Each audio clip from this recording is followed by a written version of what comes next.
This is Hannibal here from the Hannibal TV on YouTube with a big daily wrestling news update. But first and foremost, I would like to apologize to Ric Flair. Apparently, some people thought that the picture I'd used of him when I addressed some social media posts that he made about me yesterday, they said it looked like he was beaten up and I was being a bit mean. From now on, next time Ric Flair wants to tell some tales and get in the news, I will use a better picture of Rick. I will use this picture of him. So I hope that clears it up. The other thing is regarding that a lot of fans have been on my case. Well, maybe he knows more than other people know about Hogan being on street drugs, and he was really telling the truth about Hogan being on street drugs. Just to clear that up, there was an autopsy done on Hulk Hogan, and it did not reveal any street drugs.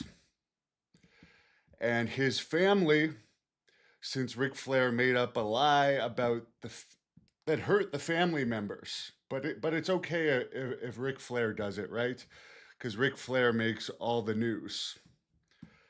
But according to his family, it's not true, and according to the actual medical autopsy, it's not true. So we'll close the case on that.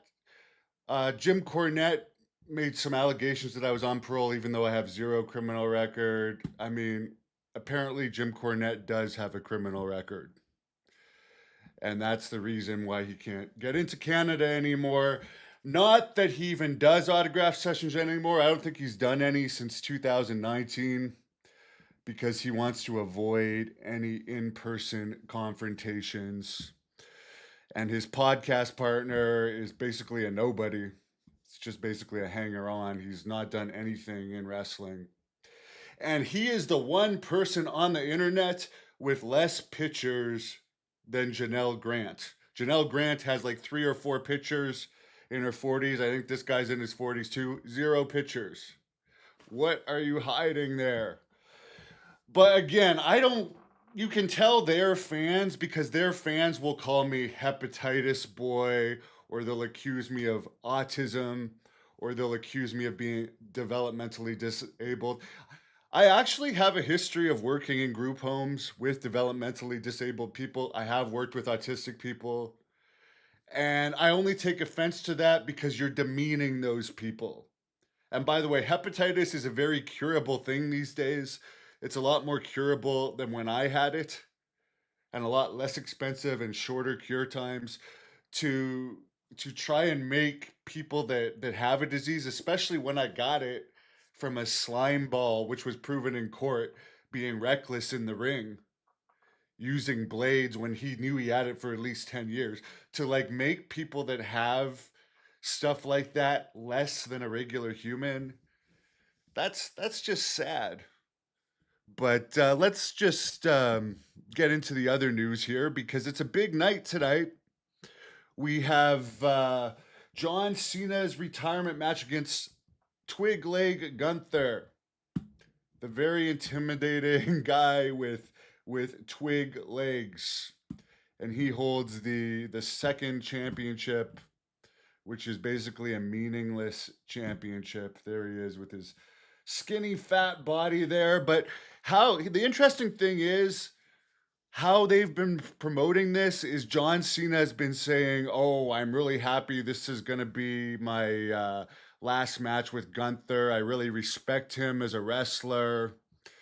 And Gunther's saying, I'm really proud to be having John Cena's last match. So here's the thing. They're both putting each other over.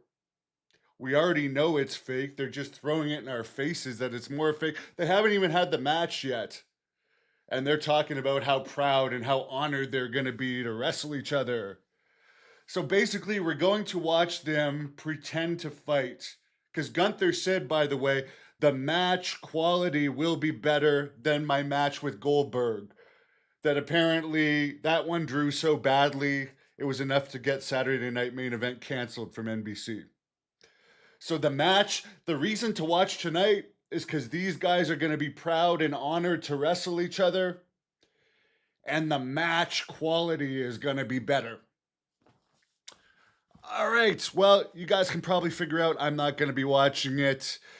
According to all reports, John Cena has been a model employee throughout his whole career. I'm not hating on him for that.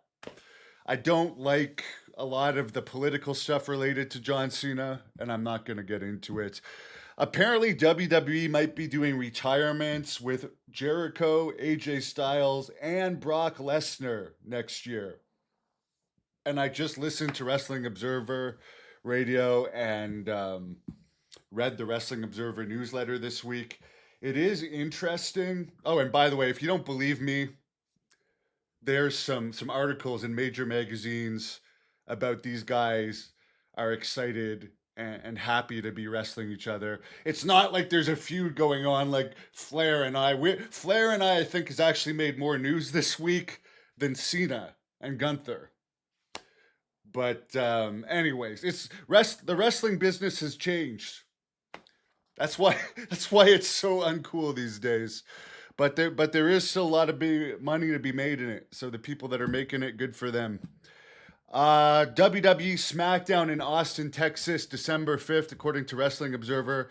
15,000 seat arena, 7,800 fans, including comps.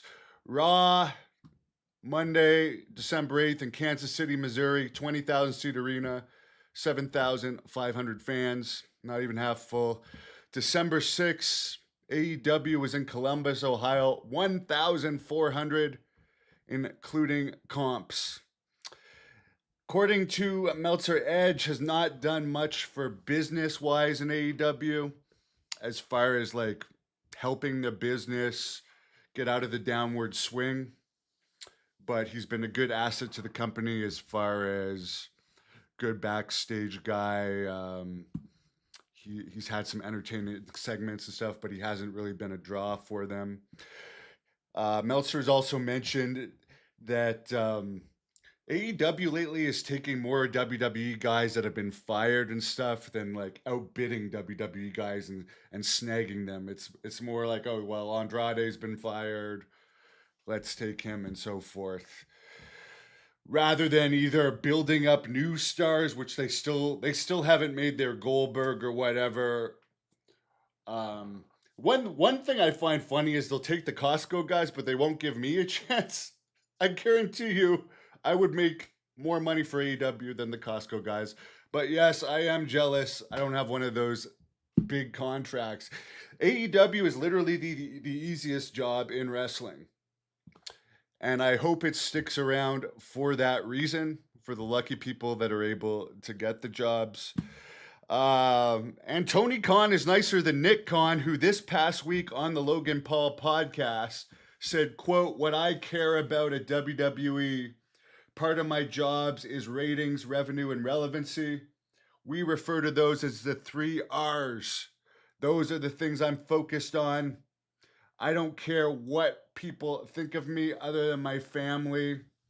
If I'm not close to you, I don't care what your opinion is of me." So again, Nick Khan is very much a business guy. I do think they will eventually sell to the Saudis, 100%.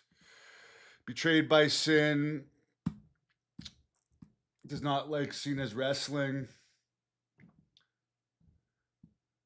Grandma Daisy, I don't know or not, but she did say I'm going to get a video with Piper for Christmas. So Piper's doing well, for everyone asking.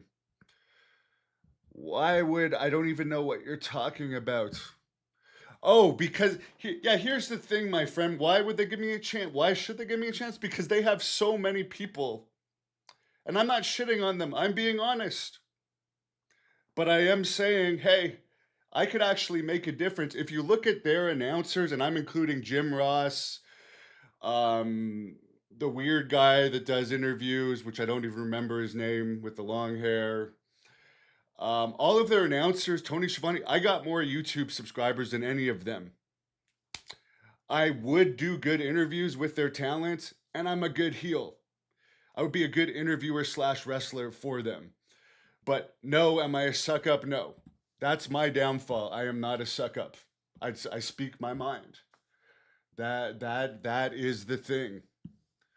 But yeah, I'm not going to suck up. All I'm gonna do is throw it out there. Hey, you're hiring the Costco guys that sure they're not gonna speak their mind, but they sure haven't brought. They're not gonna bring anything to the table, keeping them under contract. Do I think WWE is over the top praising Cena as the greatest of all time? Yes, because I do not think he's the greatest of all time. I really don't. I would say, honestly, Hulk Hogan is 100%. Keep going strong. And by the way, I am wrestling next year, whether if it's in JCW, whether it's in Only Wrestlers, whether it's in a promotion that I start, or a Great North Wrestling event, I am going to have some matches next year. I don't know exactly where it's going to be, but I still got some life left in me. And clearly, I can still draw heat. And by the way, for the people that are saying, "Oh, you're not a reporter, you're not a reporter," YouTube's been my main job since 2018 as an interviewer. So you can hate on me all you want, haters. And by the way, I also have an extremely successful The Hannibal TV Facebook page that quite often actually gets more views than YouTube on my videos, where we stream everything. So subscribe on Facebook at The Hannibal TV. There's less ads on those videos. But yeah, you can hate on me all you want. I got about 13 to 15 million views a month on Facebook, usually 5 to 8 on YouTube. And I'm doing this for a living. It's better than a real job. And I'm enjoying myself, but I am going to go back and have a few matches next year and get into some other stuff. Am I delusional? I don't know. You know, here's the funny thing: people that make up stuff about me, this is literally my job. This is literally my job. Look how many videos I post today. You'll find that I post at least 10 videos a day. Some of them get millions and millions of hits. Some of them don't do as well. It's a matter of throwing them against the wall. I'm a hard worker. Hate on me all you want, but I am Hannibal, and I'm happy in my life. I wish everyone a great afternoon.